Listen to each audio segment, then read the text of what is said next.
This is a message for camp counselors, camp directors, and other people looking after kids in the summertime or winter even.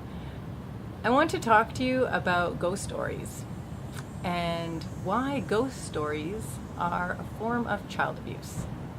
Perhaps you've never thought of it that way. Perhaps you're already thinking this person is a nutcase for saying it that way. But please hear me out for a couple of minutes about this. What a ghost story does, we've all heard the ghost stories, we've all probably been subjected to them by older siblings or counselors or friends somewhere along the way. Typical ghost story tells you some horrible thing and leaves you off with, and it hasn't been resolved. There's lots. My son went to camp yesterday, and his was that a guy was murdered in the lighthouse they were visiting. He died on the 13th step. The murderers chopped up his body, buried his body parts on the island where they were, and they never found the head. You know, typical ghost story.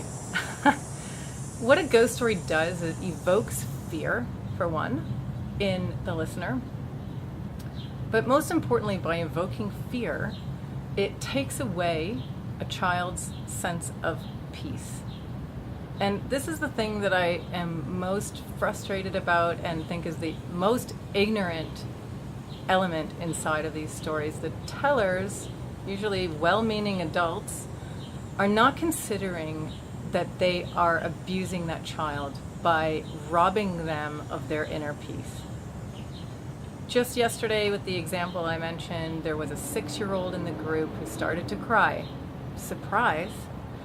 And the counselors said, how about you go sit over there on your backpack by yourself, because somehow that's going to make you feel better after we've scared the crap out of you with this murderous story of blood and mayhem, which I already left out lots of details. If you hit a child at camp and made them cry, as a counselor, you would be fired. If you hurled abusive language at a child at camp, probably you'd be fired. Somehow we have this blind spot to what happens when you tell a child something that deeply unsettles them and robs them of their peace and stability. Somehow that doesn't come onto our radar as a form of abuse, and I truly think it should, because it goes so much deeper.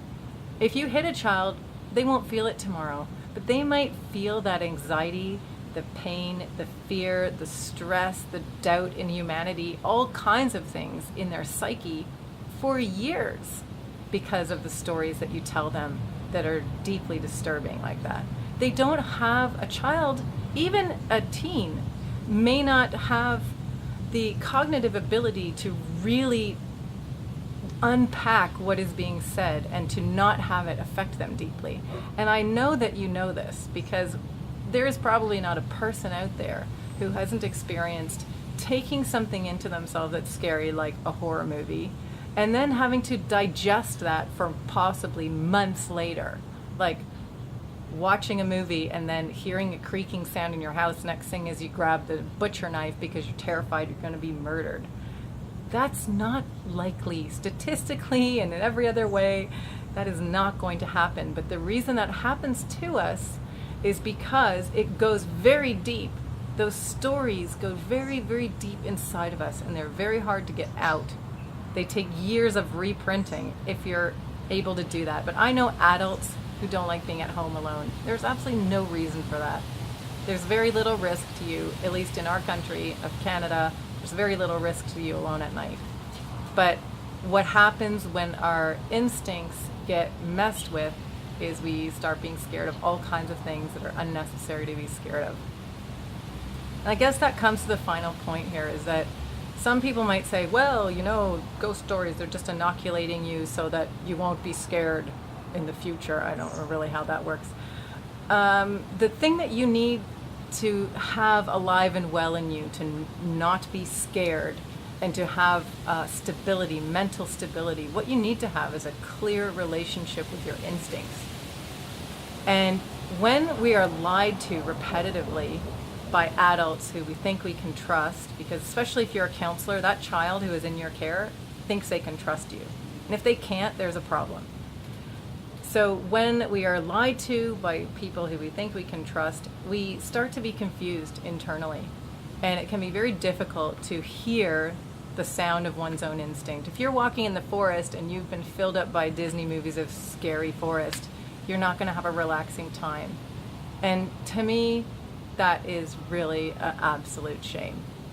I think that when that happens, the person has been robbed of a natural state of mind where you could be in harmony with nature and in harmony with your own instincts to know what deserves fear and what doesn't. So please think twice before you spew out the next fun ghost story, before you indulge the next time you're sitting around a campfire. And, just because you can scare the crap out of a child doesn't mean you're cool. It might mean that you've never thought about it and you're engaging in a form of abuse that maybe should stop. There's my rant for the day. Have a think about it if you will. And have a great time this summer out in the beautiful nature that is awaiting us.